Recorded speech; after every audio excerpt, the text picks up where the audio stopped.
Hey folks, so a lot of people have been talking and worried about squatters just coming into their home while they're on vacation and taking the property away from them.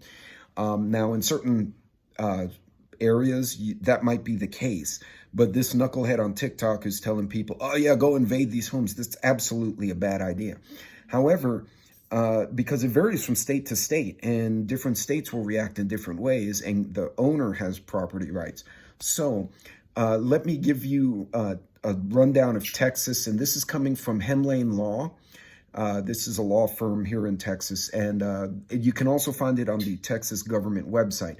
So squatters do have certain rights. Some of the requirements for adverse possession, i.e. squatting, has to be a hostile possession. In other words, they take the property without the consent and contrary to the original owner. Two, they have to have exclusive possession. So if it's one, say I and my wife squat in a house, that's our squatting, right? But if we have 20 other homeless people in there, that's not allowed. It has to be exclusive possession to those individuals. Then it has to be what they call open and notorious possession, which basically states, and I'll read it, it must be obvious to anyone that the squatter lives on the property. They must make no attempt to hide that they're occupying it, and it should be common knowledge in the community. This gives the true owner adequate notice that their property is in jeopardy.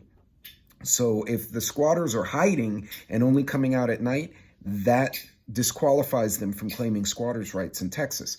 Then there's actual possession. The squatter must physically occupy the property as their own home or land and act like a normal neighbor. They mow the lawn, they say hi to the neighbors, and they're just squatting because it has been abandoned. But there's one last one, continuous possession. According to this group, hemlane.com, you guys can look it up, and it's also on the state website. The squatter must reside on the property without lapse for the entire statutory period of 10 years. Now, there's some cases where it can be lower or higher. It further says the time period cannot be interrupted. The squatter cannot abandon the property and then return sporadically.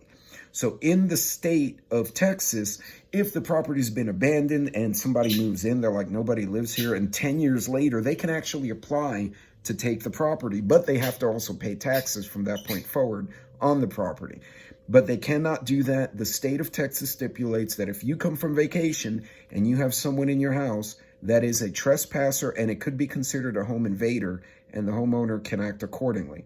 So guys, a piece of advice for those of you who are immigrants, who are trying to immigrate, don't do what this man says. You're going to get hurt or you're going to get arrested. Instead, what you need to do is go find one of the many organizations that supports migrant rights and provides legal counsel, and do it the right way. You're here, do it the right way, get your papers, pay your taxes, and come join the community.